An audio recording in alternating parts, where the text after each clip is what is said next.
You're not tired because of work. You're not drained because you did too much. You're drained because of the little things you let slide every single day. The text you replied to, even when your body said rest. The plan you agreed to, just to avoid being rude. The overthinking you did in silence, while pretending you were fine. None of these moments seem big, but together, they bleed you out in silence. And what's worse, you blame yourself for not having energy, when in reality, you've been leaking it. Not through disasters, but through habits. Habits that feel normal, harmless, even necessary.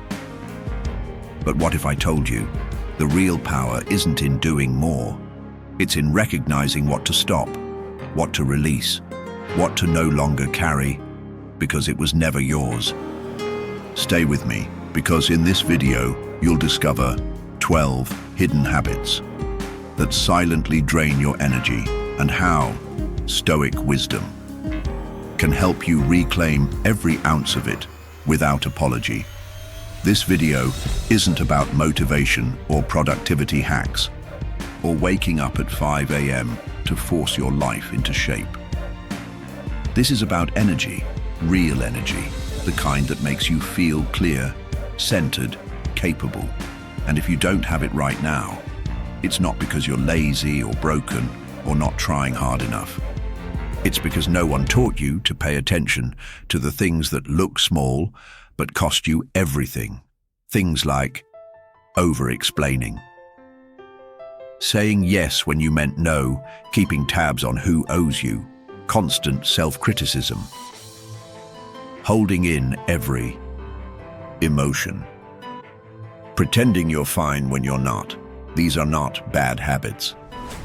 They're silent saboteurs. They slowly convince you that burnout is your baseline, that survival is enough, that joy is something other people get to feel. But the Stoics saw through that. They knew that protecting your peace starts by owning your choices. That real energy comes not from doing more, but from carrying less. So in this video, you'll learn 12 invisible habits that drain your energy day by day, and the unstoic mindset shifts that can help you reclaim it, one quiet boundary at a time. And if you stay till the end, I'll share the one daily question that resets my energy, even when the world feels heavy. Let's begin. This is Emily. She doesn't look exhausted. She shows up. She smiles. She answers every message. She says yes before she even hears the full ask. People say she's strong, reliable, kind, but what they don't see is how empty she feels. Not because her life is chaotic, but because it's quietly demanding. Every sure no problem costs her clarity. Every overthinking spiral drains her joy. Every swallowed feeling erodes her sense of self, one little silence at a time. And here's the worst part. Emily thinks this is normal. She thinks exhaustion is adulthood. That peace is something she has to earn by constantly being everything for everyone. Until one day, she reads a line. If you want peace, stop arguing with reality. And suddenly, something clicks. She's not tired from effort. She's tired from resistance, from fighting her truth, from holding everything in to look fine on the outside. And that's when everything shifts. She starts saying less and meaning more. She pauses before replying. She gives herself permission to protect her energy like it matters, because it does. Just like Emily, you might not need a new plan or a new job or a perfect routine. You might just need to finally see what's been draining you and let it go without guilt. Habit number 1, over-explaining yourself. You didn't do anything wrong, but you feel the need to justify everything. Why you said no, why you didn't reply sooner, why you need rest, why your boundaries suddenly changed. It sounds like this. Sorry I didn't text back. I was just busy, but I swear I wasn't ignoring you. I didn't mean it that way, I promise. I was just tired. And you say it not because it's needed, but because you fear being misunderstood. You think if you explain more, they'll leave less, judge less, pull away less. But here's the truth. The more you explain, the less they listen. Not because you're wrong, but because you're leaking your energy, trying to convince people who already made up their mind. The Stoics didn't beg to be understood. They let their presence speak louder than their words. They knew. Clarity doesn't come from over-talking. It comes from being grounded in your choice. So here's your shift. Stop explaining who you are to people who've already shown they don't listen. Start giving yourself permission to choose and move on without a defense speech. Try this. Next time you feel the urge to over-explain, pause, breathe, and say, "This is my piece. I don't owe a paragraph to protect it." Because your energy doesn't need to be debated into existence. It just needs to be honored, quietly, firmly, without guilt. Habit number 2, keeping score in your head. They didn't call back, didn't say thank you, didn't show up the way you did, and now you're keeping track not on paper, but in your head. How many times have I reached out first? I was there for them last month, and now they vanish. I did X. They should at least do Y. It feels like logic, like fairness, like proof that you're not crazy. But here's the hidden cost. Every time you keep score, you drain energy from the one person you can actually control, yourself. Because scorekeeping turns love into math, friendship into transactions, peace into proving. And the worst part? You never get paid back in the way you imagined. The Stoics didn't live in resentment. They didn't trade presents for quiet contracts no one signed. They acted from principle, not expectation. Here's your shift. Stop keeping track to confirm your worth. Start showing up because it aligns, not because it guarantees a return. Try this. When the scorekeeping thoughts come up, say, "I chose to give. I never agreed to keep tabs." Then breathe and let it go, because your peace isn't a receipt, it's a decision. And if your kindness needs to be returned to feel real, it was never kindness. Habit number 3, saying yes while screaming no inside. You agree. Even when you're exhausted, you nod. Even when your chest tightens, you smile and say, "Sure," while your whole body says, "I don't want to." And you do it because you don't want to seem rude, because disappointing others feels worse than disappointing yourself. But here's what happens. Every fake yes creates a real resentment. You start resenting them for asking, for expecting, for not reading the room. But deep down, you're angry at you, for abandoning your truth, for avoiding a 2-second discomfort that leads to a week of inner war. The Stoics didn't avoid discomfort, they faced it, briefly, bravely, and clearly, because they knew. A true no is kinder than a fake yes. Here's your shift. Stop agreeing to protect feelings. Start declining to protect truth. Try this. Next time your mouth wants to say yes, but your chest feels heavy, pause, breathe, say, "Let me check and get back to you." That one sentence buys you time to consult your center, because if your yes costs your energy, it's not agreement. It's a performance. Habit number 4, living in hypothetical arguments. You replay the conversation over and over. You rehearse what you should have said. You prepare for what they might say. You build an entire debate in your head and win it. Except, it never happens. They never say those words. The moment never comes, and you're left exhausted by a battle that never even started. This is what mental over-prepping does. It drains your energy by making you fight phantoms. You fight to be right, to be safe, to be ready. But the Stoics knew there's no virtue in arguing with ghosts. They trained their mind to stay grounded in what is, not what could be. Here's your shift. Stop living in fake confrontations to soothe real anxiety.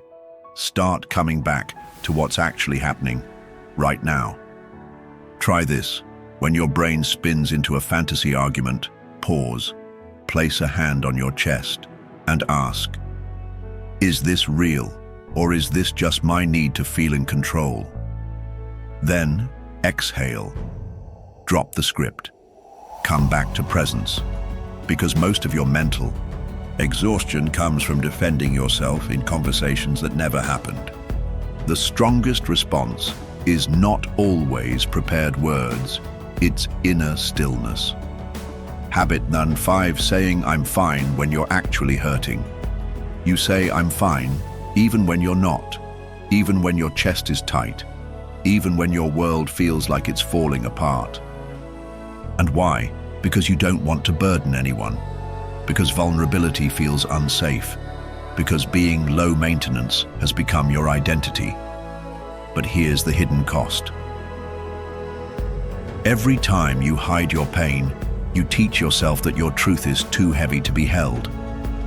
You become the strong one, the listener, the one who never needs anything, until one day you break quietly, alone, and no one even notices. The Stoics didn't deny pain. They faced it with courage, with clarity, with words, when needed. Because they knew strength isn't silence, it's integrity. Here's your shift. Stop lying to preserve an image. Start speaking gently from truth. Try this. Next time someone asks, "How are you?" and you're not okay, don't spill. But don't fake it either. Try this instead. I'm moving through something, but thank you for asking. That one sentence creates space for honesty, for breath, for healing. Because pretending to be okay doesn't make the pain go away. It just makes you feel alone in it. Habit number 6, waiting for the perfect time to rest. You tell yourself, I'll rest after I finish this. I'll slow down once things calm down. I'll take a break when it makes sense. But that moment, it never comes. Because the list grows, the urgency expands. The world never stops asking, and your body keeps waiting for permission. This is how burnout happens, not from a single overload, but from the belief that rest must be earned. But here's the truth. Rest isn't a reward. It's a requirement. The Stoics weren't machines. They didn't glorify exhaustion. They honored rhythm, stillness, the wisdom of knowing when to act and when to restore. Here's your shift. Stop negotiating with your need for rest. Start scheduling it, like it's sacred, because it is. Try this. Instead of waiting for everything to be done, pause, look at your list, and ask, what will actually suffer if I take 20 minutes to reset? Then take that time without guilt, without apology, because you weren't made to be endlessly available. You were made to carry power, and power requires charging. Habit number 7, over-identifying with your productivity. You feel guilty when you rest, useless when you pause, unworthy when you're not doing something important. Why? Because somewhere along the way, you started believing that your worth is measured in output, tasks, achievements, how much you crossed off today. You don't feel good until you've earned it. But here's what no one told you. You are not your to-do list. Productivity is beautiful. But identity, that's dangerous. Because when you tie your self-worth to how much you produce, every break feels like failure. The Stoics taught this. Your value is not in your hustle. It's in your presence, your clarity, your alignment. They didn't wake up to grind. They woke up to live deliberately. Here's your shift. Stop confusing motion with meaning. Start measuring your day by how well you stayed centered, not just how much you checked off. Try this. At the end of your day, don't ask, was I productive? Ask, was I present in what I chose to do? Because a full calendar doesn't equal a full life. And your worth was never meant to be calculated in tasks. Habit number 8, giving too much mental energy to what you can't control.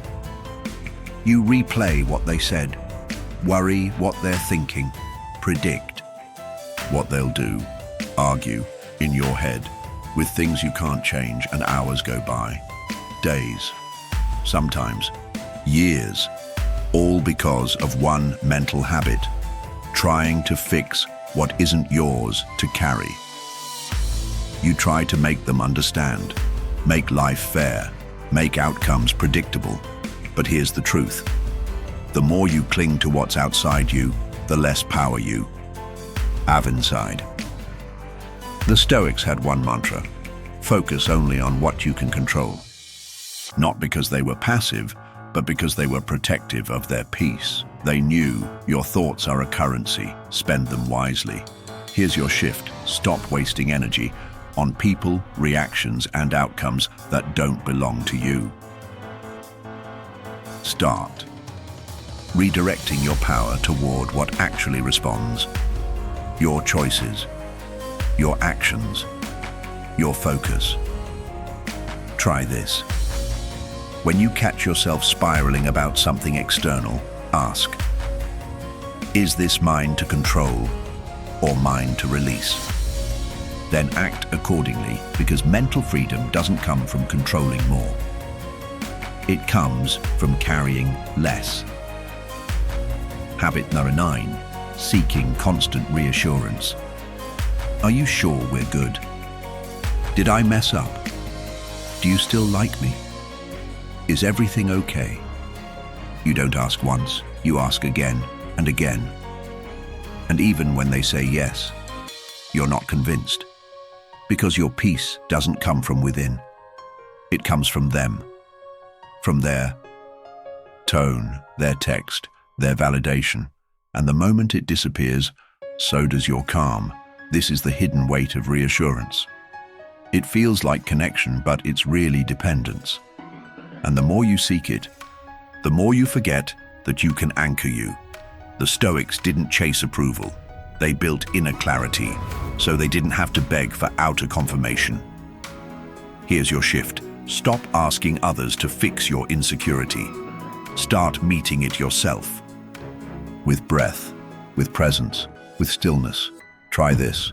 When the urge to check in rises, pause. Ask yourself, is this about us, or is this my fear trying to find a voice?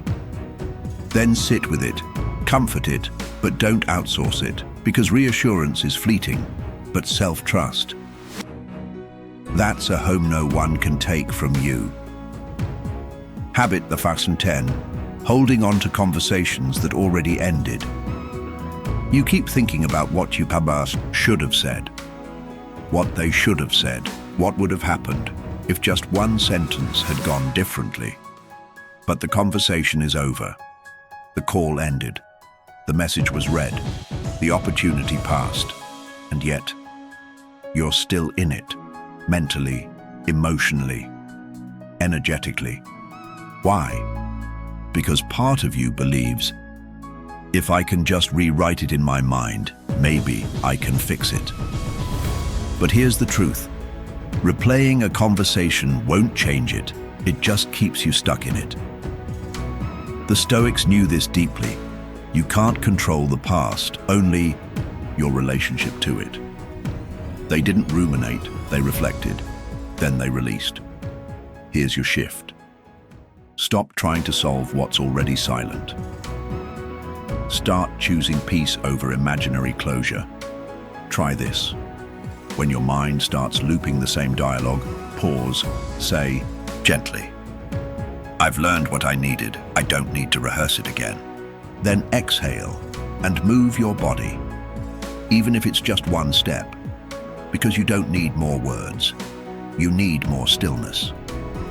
The past can't be edited, but your energy can be freed. Habit Thafka 11, taking responsibility for other people's emotions. They're upset, and you feel guilty. They're cold, and you try harder. They pull back, and you ask, what did I do wrong? Even when it's not about you, you carry it. You try to fix it. You become the emotional buffer for everyone around you, and this is what no one tells you. When you take responsibility for other people's emotions, you lose access to your own. You start ignoring your needs to manage theirs. You edit your tone. You tiptoe around reactions. You shrink just to keep things smooth. But the Stoics never did this. They knew, I am responsible for what I bring, not for what others do with it. Here's your shift. Stop personalizing every shift in the room. Start trusting that others can hold their own feelings, just like you. Do try this when someone seems off and you instantly start self-blaming.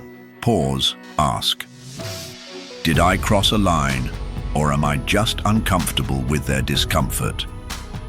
Then let them feel and let yourself breathe, because emotional responsibility is not the same as emotional control. And peace doesn't come from keeping everyone happy. It comes from being clear about what isn't yours to hold. Habit number 12, overthinking instead of acting. You plan, you analyze, you prepare for every outcome. You wait for the right moment, and then you don't move. Not because you lazy, but because you've thought yourself into exhaustion. You've created so many scenarios that the first step feels like a trap. Here's what happens. Overthinking masquerades as intelligence, but ends in paralysis. You call it caution, but it's fear in disguise. The Stoics didn't glorify endless planning. They valued decisive action, not reckless, but aligned. They knew. You learn through motion, not just through thought. Here's your shift. Stop trying to solve life in your head. Start doing something small in your world. Try this. Next time you spiral with options, don't make a perfect choice. Make a clear one and tell yourself, I don't need to know everything. I just need to move and adapt. Because clarity comes from engagement, and the longer you wait, the louder your fears sound and the quieter your courage gets. You're not here because you're weak. You're here because you're waking up to the quiet leaks, the invisible. Wait, the habits that stole your fire while you kept smiling, and maybe, for the first time, you're ready not to fight harder, but to release smarter. Because energy doesn't just come from sleep. It comes from alignment, from clarity, from learning to say, I'm done carrying what never belonged to me. That's what Stoicism teaches, not how to feel nothing, but how to feel everything without being consumed. So here's your final reflection. Which of these 12 habits do you recognize in your own life, and which one are you ready to release, starting today? Drop it in the comments. Let it be your silent contract with the version of you that's no longer available for quiet self-abandonment. Thank you for reclaiming your power, not through noise, but through stillness, not through speed, but through presence. You're not just trying to survive anymore, you're learning how to protect what fuels you. And that is where real energy begins.